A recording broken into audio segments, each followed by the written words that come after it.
Sahanan nila. Sahanan nila. Ayan o. Morning mga ka-boss Jim. So ayan. Nakakalsada tayo ulit mga ka-boss Jim, no? Sobrang init. Ay, nago. So okay na siya mga boss yung motor natin. Obserbahan natin kasi baka hindi naman magana yung use. Kasi tumutunog pa rin sa ilalim ng upuan eh pag i-start ko, pumipitik eh. Yung circle, bumuhulis na pala yung mga nagtitinda ng plant. Mga kantitas dyan, wala na. Kasi na yung ilalim yan eh.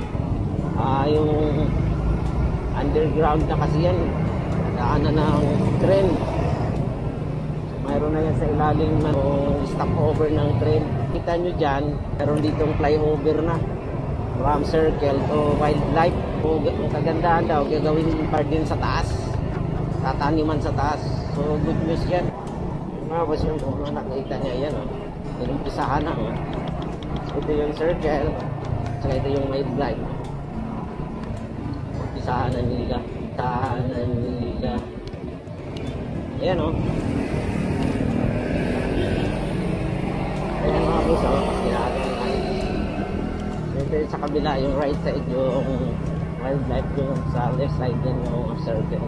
Yun yan, gagawin pala yung garden, mga taniman sa taas. Ganda ng plano kasi sana huwag putulin yung mga patay, hindi pa inisog, ang init. Dapat inisog man lamang. Isog ka boss, mainit. Aircon naman sa'yo eh.